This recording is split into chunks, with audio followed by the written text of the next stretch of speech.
who is going to run the thing? Is it Jonathan Kraft and, according to Seth Wickersham, Robin Glazer? Who, I have heard like Glazer's got she's got a good relationship with Gerard, so that could play into all of this.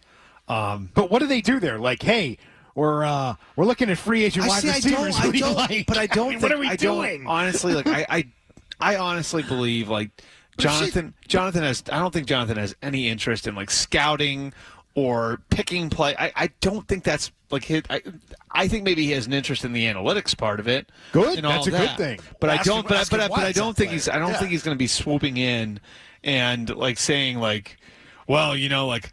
Look at that left tackle's anchor. Like, I don't think that's going to happen. You know what I mean? Like, I don't see it. I asked the other day if Robert could dust off his stopwatch if he still has it all those years ago. We're going to see him in Indy in a couple of weeks. It's in a desk drawer over there. He's sitting there watching 3-cone drills. Was Tabaki Jones? Is that right? Yeah. Sorry, Zoe, you were going to say something. No, but like if she's doing the business end of it, say she's helping him with his contract, figuring out which car he's going to drive. What's the suite situation going to be like from the operating standpoint, non-football? Yep. And football people deal with football. I don't see what's the big deal from that end.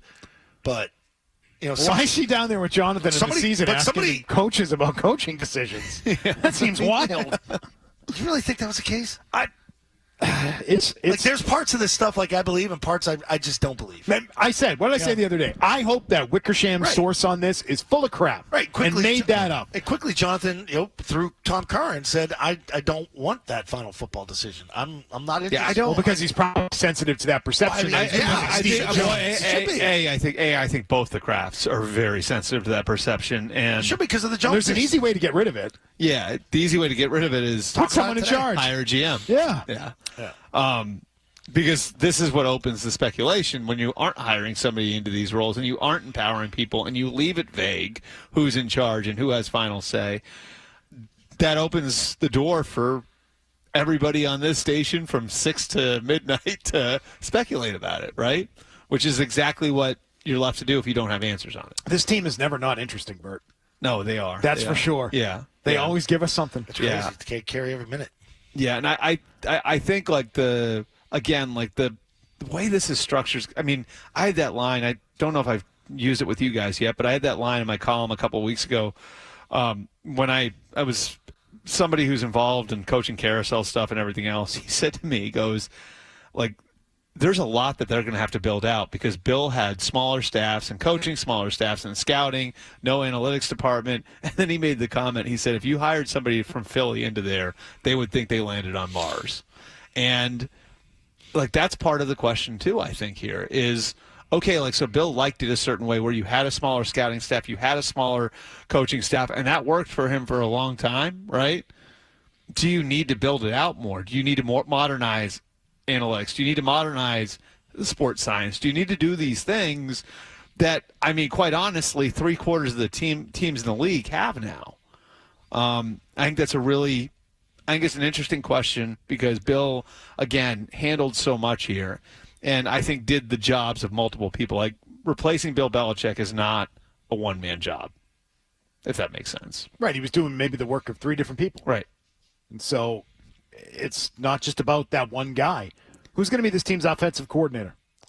I think they're going to have a wide open search. So it will not be Bill O'Brien. I think, like, O'Brien, I think they're going to talk with O'Brien about it. I think with both him and Josh, I think they'll take their temperature on it. I also think, like, things were really sideways here last year, and both those guys know it. And so, I mean, I think for both those guys, it's like they're sort of in this place where they're trying to restart their careers, and so is it the right thing to be here? Well, someone's going to Bill. I think that will be a possibility for both of those guys to go with Bill. Now, I would say in both cases, in both Josh's case and Billy's case, there are family reasons to be here. So like that's the flip side of it. There are things about being in this region that would be easy for them. So, but I think it'll be wide open. I think Gerard's going to look like into the Shanahan McVay family, and there are some guys that make sense there. I give you a handful of names of guys that would probably be in that next group up when it comes to that family of coaches. Is Nick Caley one? Yeah, I think he'd be one. Another would be Zach Robinson, who played here. Was a quarterback at Oklahoma State. Yep. Played here, was here, I think, for a spring and a summer. He's their pass game coordinator in L.A. Another one, Brian Fleury, who is now in an elevated role in San Francisco under Kyle Shanahan. Took on some of the responsibility that Bobby Slowick had before he went to Houston.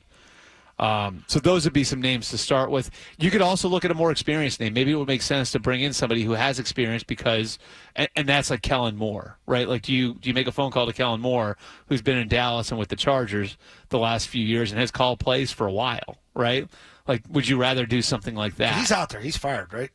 Well, not fired, but it's one of those, like, you're free to go look for a job and things, like, they're still under contract. And, like, what they always say in these situations is you're free to make that decision. One name that's super interesting to me that has local ties that might be the crossover guy is Shane Waldron. So he was in Seattle the last few years. Worked here. Right. He worked here. He worked for Charlie at Notre Dame. And then he basically... I'd like to also mention he worked for the University of Massachusetts. Is that right? Shane did? Sure Okay. did. Tight ends coach. Okay. And O-line. Yeah. So, but Shane was... So you know that role that Mike McDaniel played for Kyle Shanahan for all those years where he's sort of the right-hand guy, right? Yeah.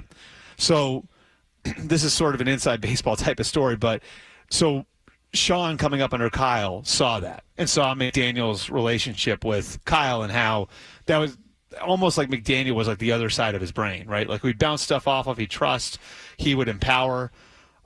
Shane Waldron became that guy for Sean at the end in Washington and then into Los Angeles. And then Shane went to go call it in Seattle. So Shane would come with like a high level of like a big stamp of approval from Sean McVay. Plus he's called it and was on his own. Like there wasn't an offensive head coach in Seattle. He's working for Pete Carroll. Plus he's been here before. So I think that someone like that would make a ton of sense. All right, so there's some other names. And he interviewed in Chicago on Friday, so he does have interest from around the league. This isn't a guy you're guessing on. Right. So you're talking about guys that are going to have to come in and really mold this offense, and who are you going to really build it around? I think that's why the intriguing part of free agency before the draft is, okay, you're sitting there at 3. If you bring in a Kirk Cousins or a big price free agent quarterback, that shows that you're probably going to take Harrison or a tackle there at 3. Right. So I mean, I'm talking about trying to make that pick attractive. If maybe you want to leave it open.